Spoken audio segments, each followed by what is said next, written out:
Recording will start soon. All right, our second episode here.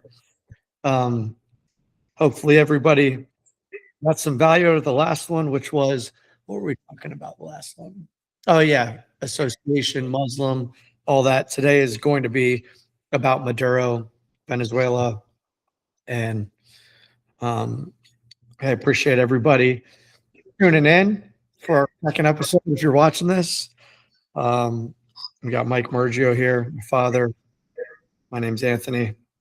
Glad everybody could be here with us. So, Dad, start it off. What do you want to talk about when it comes to Maduro and Venezuela?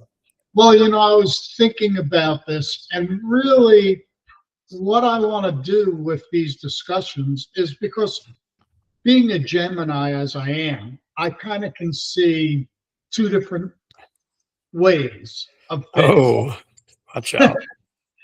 So I think this is more to just process. And you know what? I wish more people would be able to just talk and process to make each other think like we do. Yeah. So, I guess looking at the situation with the U.S. going in and arresting him and his wife. Yep. I mean, I think there's a lot of questions. Okay. Do you agree with it? Well, in one aspect, I understand and I can agree with it. Okay. On the other hand, I think it's really walking a tightrope. Right.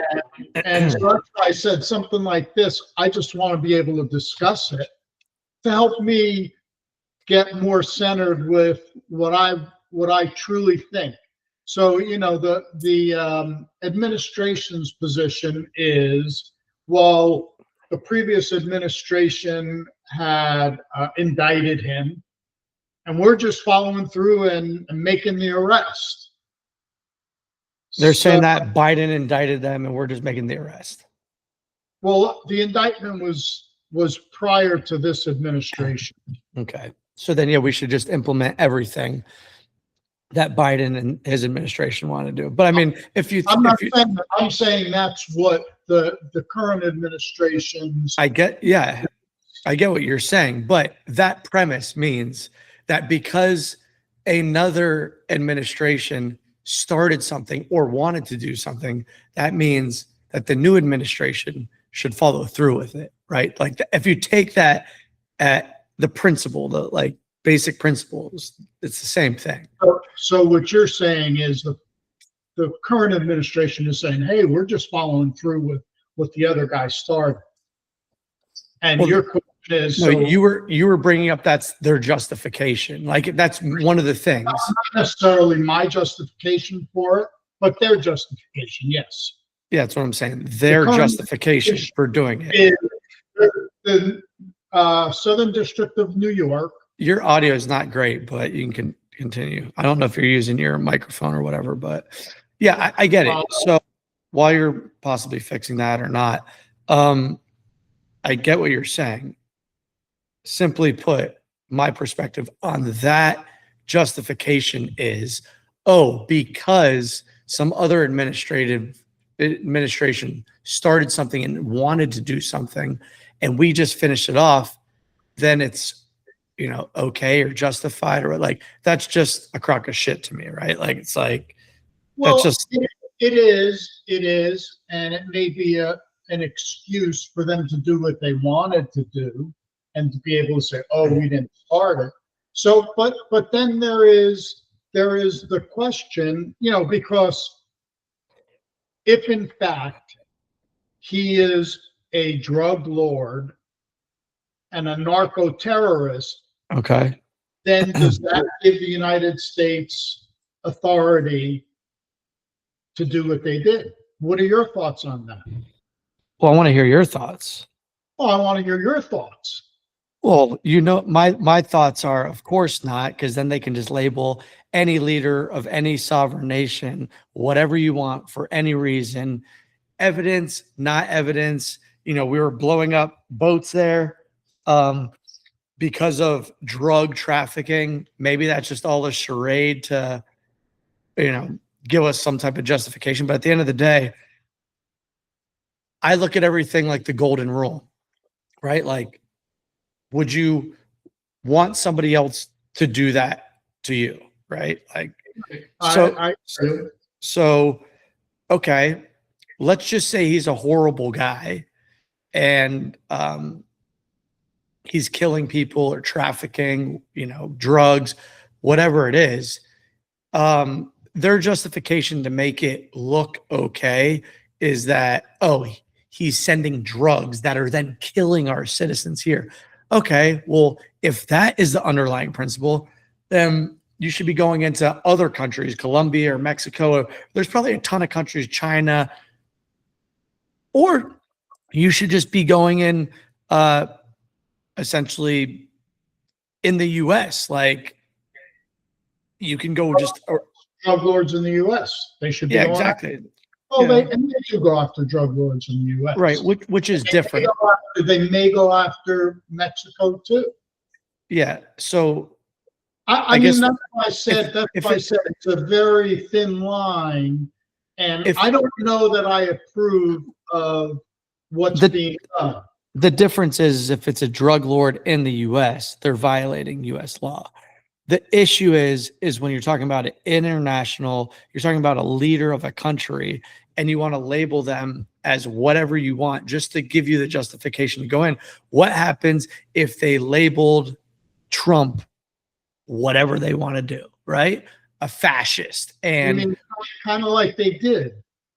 Whatever it is, Canada can label him a fascist and say, oh, we don't like fascism, so we're going to come in and we're just going to kidnap your president. Okay, well, he violated, or he could just say, Canada could say, oh, there's drugs coming across from the US to Canada, and because of that, we think that the CIA and the White House have something to do with it, with their operations, and we think so we're just going to, let me take your president.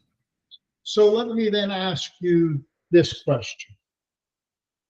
If in fact there is proof that Maduro was heading a terrorist group and supplying drugs and running drugs into the United States,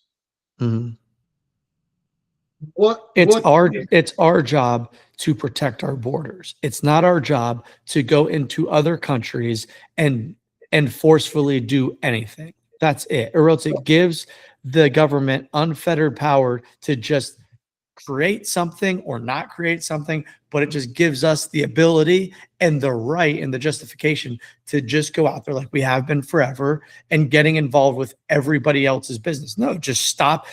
Instead of us having 120 bases all over the world, cool. Bring those, all of the military back and protect our border, and make sure that. So I guess what I'm hearing you say is the way you would like to see it happen. Like, let's take the boats that supposedly are bringing in drugs. What you're saying is once they get into the 3-mile limit, and it's our sovereignty. Yeah. Then what they're doing there would be okay. Well, no. Then arrest them, and give them due process. Not go kill people. That's not the It shouldn't be the American way, and it is. Like, we just think we could do it. The biggest issue that I have is that when we're talking about kings, it's just the power. Is I've originally voted for absolute. It's absolute for a king. Sure, right. But what I'm saying is, you got to see where your microphone is. Put the microphone thing at the bottom left. Just see what your input is or what your. But anyway, so it gives the reason why I voted for Trump is simply because I thought that he was going to reduce the size of the federal government, because the federal government was abusing their power a lot of it to do unjust things to him, right? To try to silence him and to arrest him, all these different things. I figured, oh, this made him so passionate about this isn't right that the government has this type of power to do this, that he was going to reduce the size and the power of the government the way that it should be. He has completely done the opposite, which is I am now the moral authority and I'm going to make everything right. I'm going to do this. I'm going to do that, which is just concentrating and saying, hey, the president and the federal government does have this authority, and really not just the federal government, the president, right? So it just gives complete authority to a president, which is horrible. Yeah, it's completely opposite. Is this better now or not? Sure. No, it's not. Well, okay, so we probably let's just continue. Let's just continue. It's all good. Okay, so it doesn't matter. It's not better. No, it's all good. It's just a little tinny.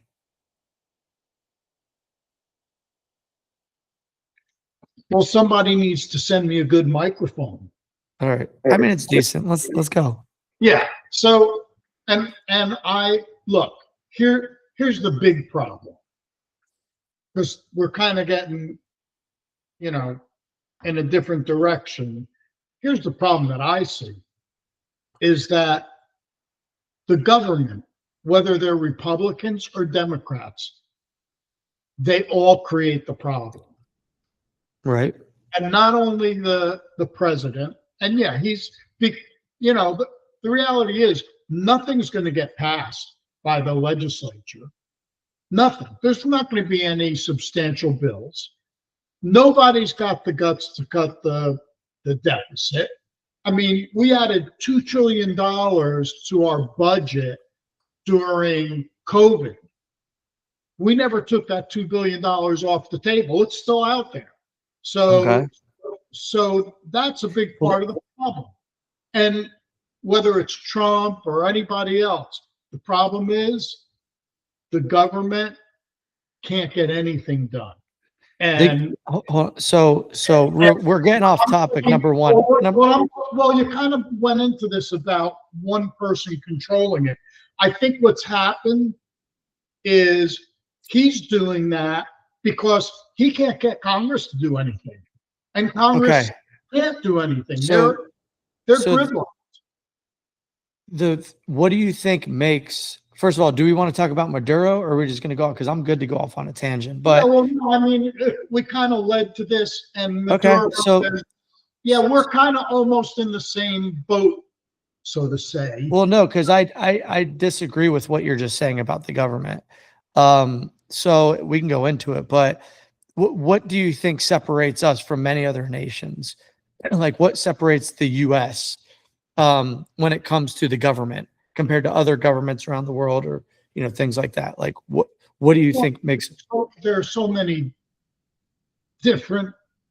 I mean, like, look at the United Kingdom. Yeah. Just answer the question. What do you think separates the U.S. mainly from other countries? We're a republic. Well, yeah, but there are many other republics.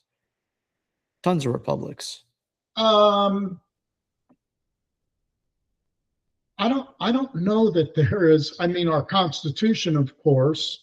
Yeah, but there's freedom of speech in a bunch of countries. Boy, yeah, I get that. I'm saying in a bunch of there's just a lot of these things. A lot of these things are protected, like in many other countries. What's I think a little bit, or I would say the biggest thing, is that the founders, rightfully so, and because they're extremely smart when they did it, is they actually set up the government with the three branches, right? And they made it extremely hard for government to make change for a reason, right? Because if government makes a lot of changes, it's really about the government just protecting personal liberty, freedoms, and private property at the end of the day. And they set it up because they didn't want a government to be able to change things all the time very drastically. And I agree with that. And they also did not want the federal government to have a lot of power, Right. which has been totally eroded. Right. Okay. And that's a big part of it. Yeah, agreed. And they've just constantly got, but the power was provided really when, the Federal Reserve came about, and it gave the federal government the ability to just print money at will. That's the biggest issue. Hence why, like, abolishing the Federal Reserve, you restrain the government. And that's the reason why, our founders were completely against central banks, because of that reason. It allows for the issuance of debt, which then allows for a government to grow out of hand. So as long as you have a government that is constrained, that they cannot print money whenever they want, because then they can just grow, different organizations or different departments at will. And if you have a government set up the way that we do, then you have gridlock, and then the government should stay small. It should stay defined. The biggest issue was that the Federal Reserve was created, and it allowed our federal government, to print money and create all these departments and do whatever they want to do and become very, very overbearing on the citizens. So, but do we want to, that's the main issue when it comes down to it. So you think that no other countries just generate money? No, I didn't say that. Like, you don't think the EU creates money Yeah, of course. the same way the United States does? Yes. Yeah, so all governments do that. So the issue isn't, that's an issue, but being able to go into debt. So if the founding fathers were really smart, they would have had in the Constitution that the federal government cannot go into debt. They have to have a balanced budget. So that's one big mistake. Yeah. So I agree, but as I said, they have what money is considered, right? So they have that in there. It was just usurped. And yes, they have what money is in the Constitution, right? What money is defined as. So, but we've usurped that because Congress passed, law, which they gave the ability for Congress to do that. So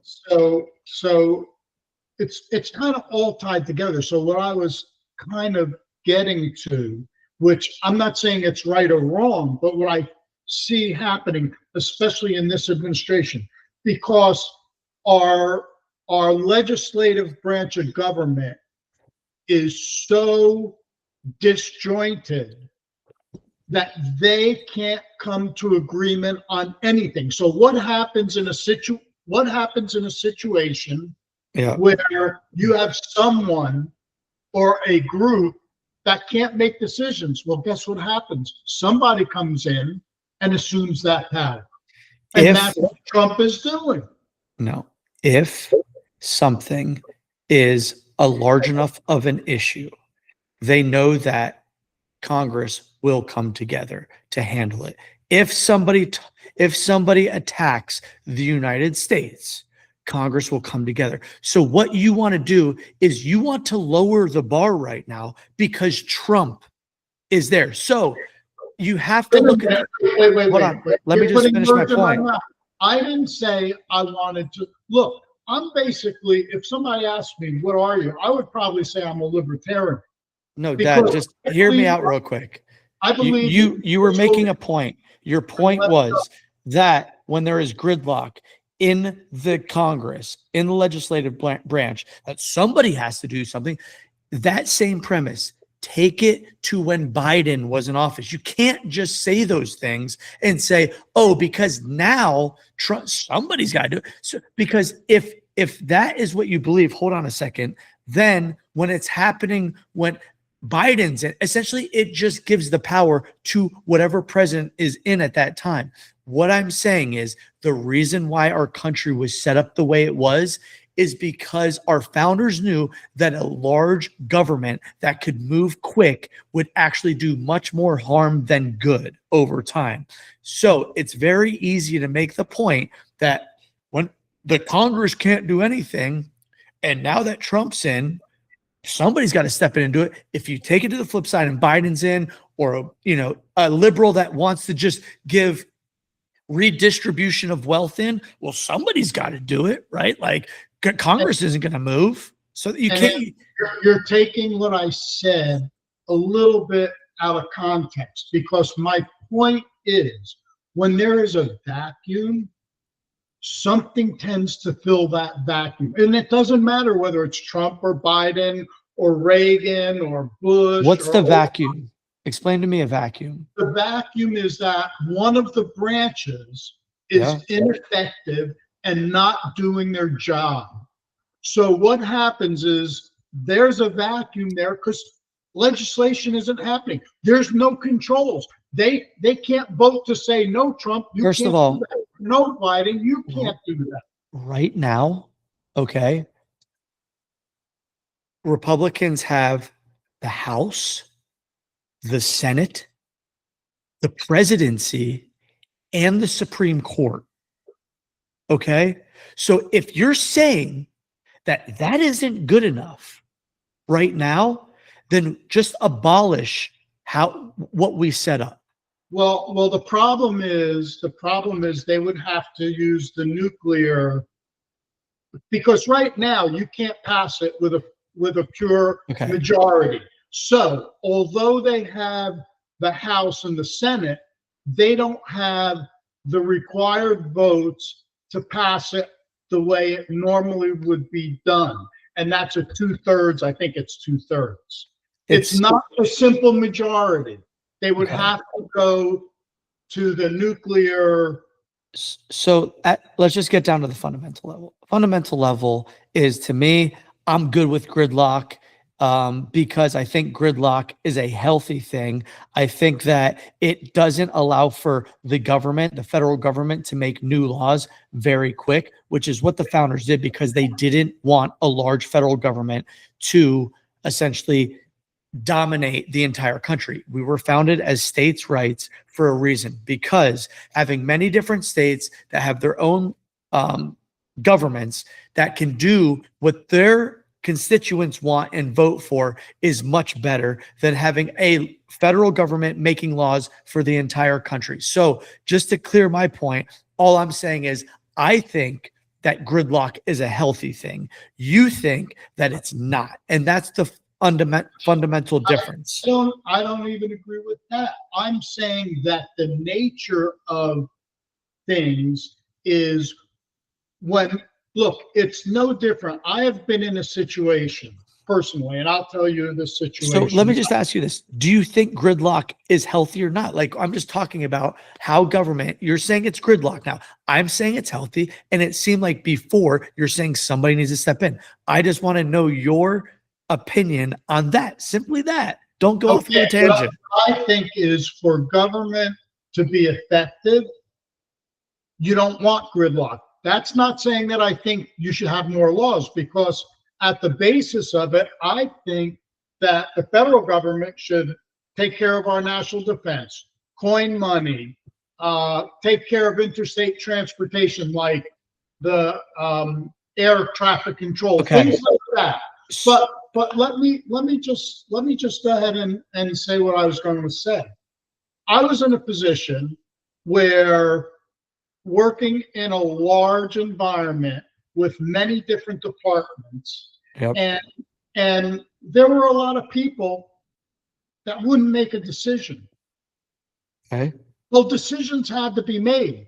Okay. So I made the decisions, even though that may not have really been my position. Somebody had to make a decision. They were afraid of getting fired or whatever. So, okay, then let's do this. It's no different than the government. The government is ineffective. Congress can't do anything. They can't even vote on whether, we should be on one time zone or multiple, standard time or daylight savings time. They can't do anything. It's not their job. It's not the federal government's job. You don't understand the role of the federal government. You want the federal government to do more. No, it's a states' rights thing. All I am saying So you want every state to pick their own time Well, they slot. can, all I'm saying, it's the same, it is the same argument is, do you want the states to be able to say whether abortion should be at 2 months, 5 months, can't have abortion, whatever. I think that's fine for states. Yes. Okay, but you're picking and choosing. It's either you have states' rights. No, what you're going to say is you're going to say, oh, well, for this thing, it should be the federal government. And for this thing, it should be the states because this is more convenient for things. So let me ask you a question. Let's take air traffic control. So do you think that should be a state-run system? I think that it should be completely privatized because it's in the best interest. Listen to what I'm saying. It's in the best interest for private companies that are flying people, including their staff, around to keep everybody safe. I believe that if it was privatized, okay, that there would be a lot more safety because. So let me ask you this then. So is this going to be a private company that manages all air traffic or just by state, by state, by state? No, what I'm saying is. Answer that question. Is it going to be one company that manages air traffic control throughout the entire United States, or is it going to be one in this county or one in this state? I'm telling you, I don't know. It's no different than right now. You can order TVs from a bunch of different companies. Totally different. You're way off. No, I'm not. Planes are crisscrossing the country. That do you think? You need to let me ask you something. Do you think that Delta, all these different companies couldn't devise a way to keep people safe? You understand that they have the most on the line. The government does not have the most on the line. Whoever they're protecting us. The government does not protect you. I'm sorry. It is in the best interest of the people flying the planes to protect the people that are on the planes. Plain and simple. I'm telling you, the pilot on the plane, okay, has. I understand the system. Congratulations. What I'm saying is it's in the best interest of the privatized companies to not kill people and the pilots flying the plane more than the government. And those companies will figure it out at the end of the day. You still have not answered the simple question. Which is what? Does it need to be one company that controls airspace or individual states or individual counties and states? I'm going to answer your question very easily. I don't know. It should be left up to the private companies to figure out a solution, and it would be great, much better than it is. You're wanting me to put on a cap and try to predict the best way to handle something. I'm telling you that I know from just many years that the best way is to just allow private business to come together and figure out solutions. It will always be in the best interest of a private company and the individual to protect themselves and to protect their business because that's their investment more than any government could ever do. Now, it's the government's job to ensure that states' rights are protected. It's also the state's job to ensure that they're not encroaching on other states. And if they are, the federal government steps in. So that's completely different. But yeah, I mean. So then let's get down to the nitty-gritty. What is it that you think the federal government should deal with? All right. We got off complete topic. This is just crazy. I mean, listen, you can just go read the Constitution and how we were founded. I don't want to read the Constitution. I want to hear your position. I don't want to waste time talking about that. Oh, it's not a waste of time. I'd love to know what you think. But I mean, it's all you want me to sit here and say it's essentially protecting. I don't care what the Constitution says. I want to hear what it says. Protecting individual rights, protecting states' rights. How do they do that? By the court system. What do you mean? So it's got to be a federal court system? Why not a state court system? Okay. there are specific things that the federal government is supposed to, originally was founded, we're supposed to be in charge of, which is very minimal. Everything else was supposed to be delegated to the states. So in my opinion, defense, issue of currency, or the monitoring of currency, coining, I should say. So yeah, because they wanted to make sure that if money is considered gold and silver, that it's pure, and they have the ability to make sure that nobody is falsifying metals and things like that, right? And that states aren't doing that.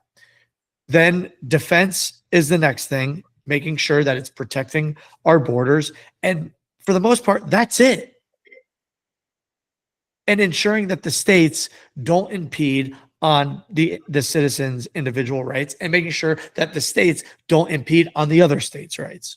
Like, it's pretty simple, but all these other things is just crazy. Yeah, I mean, that's a very, well, I guess it's a very simplified position. I don't know that, especially where we are now. Doesn't matter. People always make that argument now compared to then. It doesn't matter. It's a fundamental principle of a small limited government federally giving more choices to the states and more freedom to the states, which gives more choices and more freedom to the people to find better solutions to do things that their citizens want, that are closely involved with their constituents in their own state. And I agree with that. I always say that the closer you are, the government that's the closest to the people can make the best decision. Okay. But for some reason, you want the federal government to be able to move fast and make laws, and you don't like them being gridlocked, right? So I'm just saying it's better for them to be gridlocked, because they shouldn't be making these laws. It's not good. It's been going in the wrong direction, because the federal government has been expanding, right? So now, hold on. I have to make a point. Sorry. You were making a point earlier that you've been part of organizations and somebody has to make a decision, right?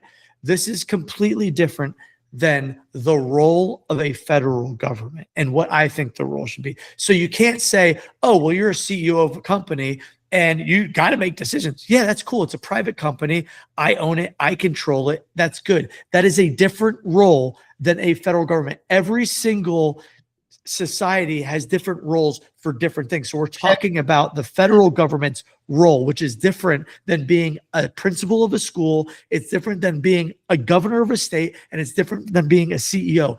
I think the role of a federal government is very important, and that's what we're discussing. Not you're a principal and you have to make that decision, right? They're two different roles. About a principal, because that's easy. Because whatever, CEO, whatever it is. Yes. Doesn't matter. We're talking about different roles. Well, you do understand the Constitution, so you understand the three branches. Yes. So let's forget about judicial right now, because we're really talking about the other two branches. So based on your position, how does the legislative branch and the executive branch work together? How was that set up in the Constitution from your position? Well, I mean, really, the president should just be able to veto some things and send it back. But the president shouldn't be making these decisions. It all is based on legislative branch. So my question to you is, yes, the legislature creates laws, right? Yeah. What does the executive branch do? I mean, really, they're during wartime, more of a figurehead. And yes, if there needs to be decisions made during wartime, you're the commander in chief. You got to be able to do that. Like that. I'm talking about Congress says we're going to war, and now you're essentially the quarterback president. Like, other than that, you're the figurehead, and you're not supposed to have more power than that. So in extreme cases, when we go to war with another country and you have to make swift decisions, that's the commander in chief. That's the main role of the president. So you don't see the executive branch as the part of government that is supposed to effectuate the laws and to make sure that the laws are carried out. That's not what you think the executive branch is there for. I don't really know the nuances of that. I would have to do more research on it. But at the end of the day, like, yeah, I guess Congress can pass laws, or Congress does pass laws, and then the executive branch is supposed to, execute and make sure that those laws are implemented. Right.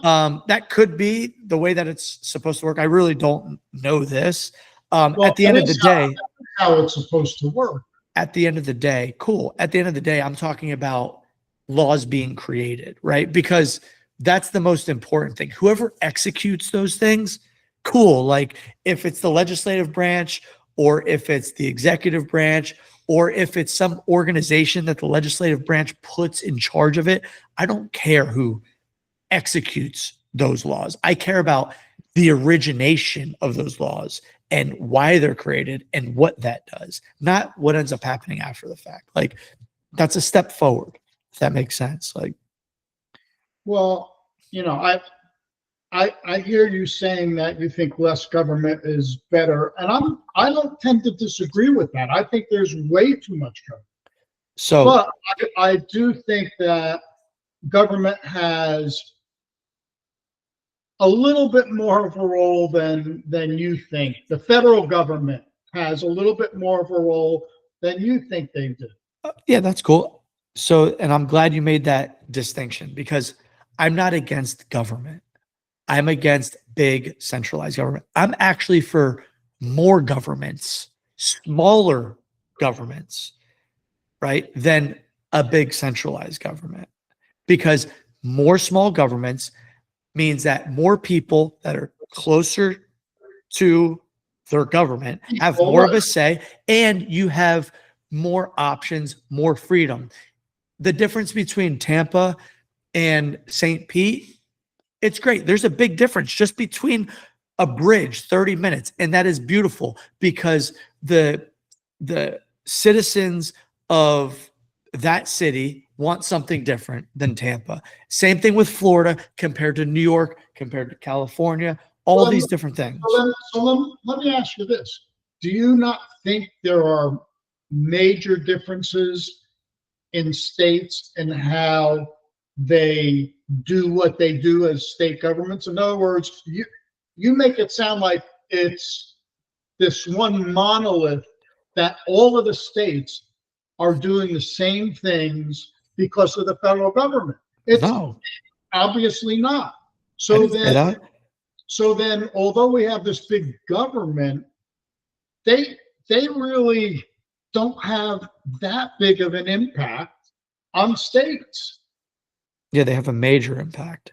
A major. Number one is essentially just taxing all of the citizens and creating tariffs. I mean, just that alone, okay, throws off everything. Those things, just adding the tariffs sends waves through the entire nation, through the entire world. That shouldn't be able to happen like that. It just shouldn't. So I am for smaller governments. And it's a great thing that, during COVID was one of the best times to show how states' rights should work, because what happened is the states were allowed to do what they wanted, and a bunch of people migrated, right? And the states that governed the best and had the most freedom, people flocked to those states, and it allowed people choices, as opposed to the federal government saying, this is how it's going to be. Everybody's got to stay inside. So that same premise, I believe, should be for 99% of the issues. But it shows that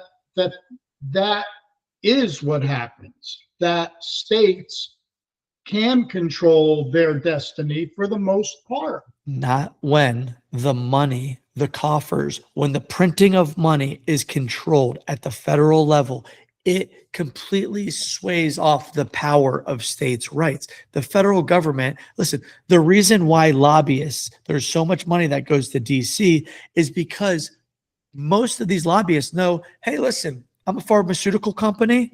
All I have to do is go to DC. I'm going to get some laws passed, and it's going to lock me in and a couple of other big pharmaceutical companies to essentially just own the entire US marketplace, as opposed to the federal government couldn't create law for, for pharmaceutical companies. They have to pass it off to state governments. It becomes cost prohibitive for pharmaceutical companies to have to go to lobby to every state, right? So then it creates much more freedom, much more choices for individuals. And that's not happening right now. So the more laws that are condensed and allowed to be created at the federal level is horrible. Like, should Trump be able to just say, yeah, I'm going to make it so, somebody can't get charged over 10% for their credit cards? Like, yeah, that sounds great. Everybody's probably cheering, but they don't understand the effects that has. And at a fundamental level, that's not okay. That's a government dictating what a marketplace should have to do. That's horrible. And I said that when I heard that. I says, I don't see how he has the authority to do that. Plus, you're right, it does have consequences. Huge consequences. Yeah, for instance, if they can only charge 10%, they're not going to be loaning money. They're not going to They're not going to give credit cards to people that are a higher risk. Yeah, of course. That's not, because they know they're going to lose. So it's risk reward. It's as simple as that. Like, we both know that. This makes no sense. The tariff thing, sorry, it makes no sense. And what he's trying to do now is he's going to say, oh, it's going to be able to make it so we don't have to pay income tax. He's trying to make it sound so good because he wants the entire nation to get behind him, to say, we're not going to have to pay income tax, which of course I hate, income tax or whatever, but it doesn't make the power of being able to say, I'm going to impose tariffs on an entire nation from the king. Like, it's essentially what we fled from. Realize tariffs are not anything new. I know. I mean, it's a tax. Tariffs are tax. That's it. Been around forever. I wasn't saying that. Yeah. Yeah. So I don't disagree that the federal government. First of all, I think a lot of the money that they spend, I don't like the way they spend it. And they use the purse strings to coerce, whether it's educational funds. If you didn't do a certain thing, they're not going to send back education funds. That's not right. I'm hoping that they do just get rid of the Federal Department of Education. Yeah, I'm all for that. Right. We don't need it. Because you understand, because you've been an educator. So just take that same mindset and apply it to everything. Right? Like, that's how it should be. That's my stance. And so when you say that you don't like gridlock, then that means that you would rather a government that can act fast. And what I'm saying is that creates instability. No, I would rather a government that acts thoughtfully and looks at issues and decides, how do we help the states? How do we help the people? What is our role as a federal government to support states and the people within the states? Okay. Do you think that governments that can pass laws easier would expand the federal government, or do you think they will pass laws to constrict their power? Let's talk about that, just solely at that. Okay. First of all, and this might surprise you, I have always said, I like the states that their legislature doesn't get together every year because they don't pass as many laws. Okay. So I don't know that we're that far apart. I think that I just have a different perspective on some things that I think I don't have a problem with the federal government being involved in. Like I said, air transportation. I know you said, well, private entity could do it. Yeah, okay, that's true. It's a big system. It's interstate. It's, if I would say this, since we have a system in place, I probably wouldn't have a problem with then the government saying, okay, we're going to sell the system. Who wants to give us $100 billion? Oh my God. You just like contradict yourself all over the place. No. You just do. No, Anthony, my point is with something like air traffic control, there needs to be a centralized system to manage that effectively. And all I'm saying is, I'm not saying only the government can do it, but you can't break it up into a lot of little pieces, I don't believe. Right. And so your premise is as simple as this. And you just I would challenge you to try to be principled in everything that you're saying so then if you take that, you say, okay, so then where do we go from here? Then we have to say, let's think about the thousands of industries, right? And let's think about all the things that the federal government should kind of help here and should. So then you just get into this monstrosity of ambiguity or gray area that the government should be able to do that. The federal government should be able to do this. And well, maybe they should be able to do it for this industry. And it just opens up a bag of worms. So when you do that, my underlying principle is you either have to say that here's the role of the federal government, and you stay in that contained box. You can't, have your cake and eat it too, or whatever like. Okay. So then here's our topic for our next get together. Yeah. If you had a magic wand, no, you can't have a magic wand because that's not realistic. Okay. How would you get us there? Not to answer that now. Dad, it's easy for me to answer this. You asked this question on the last one. It's as simple as this. I am for freedom. I do not want to make the decisions. I like to uphold a system that I know works and allow society to figure things out, because they will.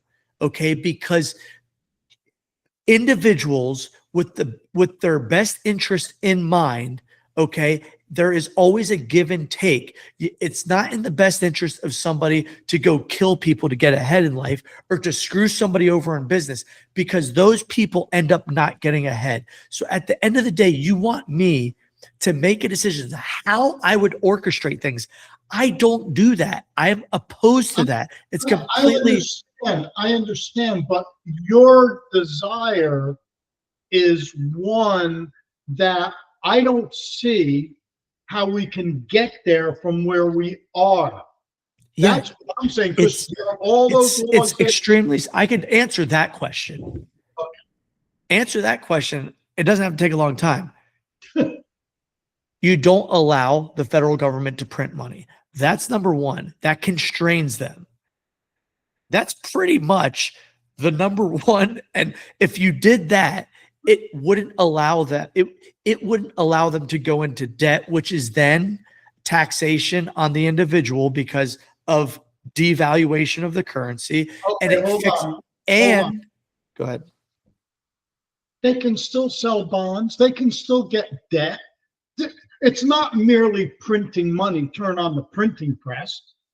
I mean, during the war, they had war bonds. People bought bonds. Let me ask you something. Those bonds. There is a difference between the government being able to print money by passing a bill, okay, as opposed to buying bonds, securities from other entities. It's not even in the same realm. So, Anthony, let me ask you this then. Yeah. $30 trillion in deficit. If we were printing money, would we have a deficit? would we have a $30 trillion deficit if we could just print money? Well, what do you mean? Of course, you go more and more into debt. No, no. What do you mean? If I'm the government and I can just print money, Well, yeah, people buy I don't have to our. borrow it. I don't have to borrow it. The money that we owe, the trillions of dollars. This is a whole nother topic. We're going to get into like money supply and all this stuff. Like we're not going to be able to. We're not going to be able to handle that. But no, that right there is just completely wrong. That's not how it works. You can't print your way out of debt because you're issuing debt. But I don't want to get. That's my point. You're saying if they couldn't print money, we wouldn't have these problems. And I'm saying it's not the printing of money; it's the debt. It's the money that they borrow to fund the activities of the federal government that they shouldn't be doing. And I agree with that. If there had to be some type of standard backed, not on the full faith of the citizens, but if there had to be hard assets, if we're gold standard. So guess what would happen? Well, gold, instead of being worth $3,000 an ounce, would be worth $100,000 an ounce. Right. That's all that would happen. So there was we'll get into it at a different time. I could talk about this for ages, but this is just a complex subject. You need to get your brother on for that one. Yeah. Have him a special guest. Yeah, we could do that. Okay. Well, I mean, we didn't really talk about Maduro, and we just went off in a tangent. I think we're probably closer in opinion because I have said that I don't totally agree with, in other words, the end doesn't justify the means. With Maduro. Yeah. Yeah, agreed.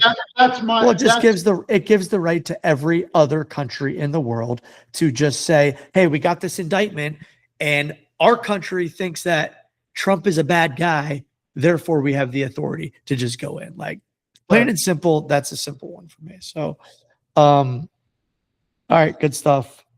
Yeah, love you. Love you too. Bye. Bye.